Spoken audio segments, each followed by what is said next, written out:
Big boss Kannada season 11ರ grand ಫಿನಾಲೆಗೆ ದಿನಗಣನೆ ಶುರುವಾಗಿದ್ದು, ಈಗಾಗಲೇ ಫಿನಾಲೆ ಆಟಗಳು ದೊಡ್ಡ ಮನೆಯಲ್ಲಿ ತುಂಬಾ ರೋಚಕತೆಯಿಂದ ನಡೀತಾ ಇವೆ. ಇನ್ನು ಟಿಕೆಟ್ ಟು ಫಿನಾಲೆ ವೀಕ್ನಲ್ಲಿ ಯಾರು ಗೆದ್ದು ಬೀಗ್ತಾರೆ ಅನ್ನೋ ಕುತೂಹಲ ಮನೆ ಮಾಡಿತ್ತು. ಎಸ್, ಅಂತೂ ಇಂತೂ ಟಿಕೆಟ್ ಟು ಫಿನಾಲೆಯನ್ನ ಗೆದ್ದು ಗ್ರ್ಯಾಂಡ್ ಫಿನಾಲೆಗೆ ನೇರವಾಗಿ ಹನುಮಂತ ಎಂಟ್ರಿಯನ್ನ ಕೊಟ್ಟಿದ್ದಾರೆ. ಟಿಕೆಟ್ ಟು ಫಿನಾಲೆ ಟಾಸ್ಕ್ಗೆ ಭವ್ಯ, ರಜತ್, ತ್ರಿವಿಕ್ರಮ್ ಮತ್ತು ಹನುಮಂತ ಸೆಲೆಕ್ಟ್ ಆಗಿದ್ರು.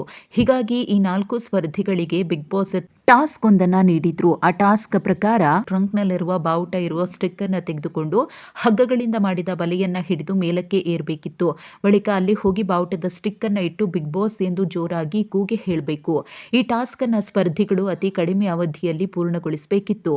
ಹನುಮಂತ 2 ನಿಮಿಷ 27 ಸೆಕೆಂಡ್ನಲ್ಲಿ ಈ ಟಾಸ್ಕ್ ನಲ್ಲಿ ಗೆದ್ದು ಟಿಕೆಟ್ ಟು ಫಿನಾಲೆಗೆ ಎಂಟ್ರಿ ಕೊಟ್ಟ ಮೊದಲ ಸ್ಪರ್ಧಿಯಾಗಿದ್ದಾರೆ.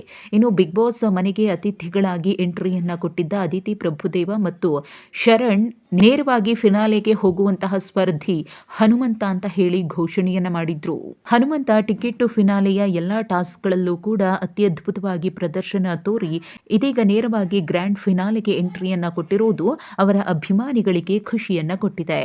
ಟಿಕೆಟ್ ಟು ಫಿನಾಲೆ ಗೆದ್ದ ಹನುಮಂತ ಮತ್ತೊಂದು ಸ್ಪೆಷಲ್ ಬಂಪರ್ ಆಫರ್ ಅನ್ನ ಬಿಗ್ ಬಾಸ್ ಕಡೆಯಿಂದ ಪಡ್ಕೊಂಡಿದ್ದಾರೆ. ಅದೇನಪ್ಪಾ ಅಂದ್ರೆ ಈ ಸೀಸನ್ನ ಕಟ್ಟಕಡೆಯ ಮತ್ತು ಅಲ್ಟಿಮೇಟ್ ಕ್ಯಾಪ್ಟನ್ ಆಗಿದ್ದಾರೆ ಹನುಮಂತ.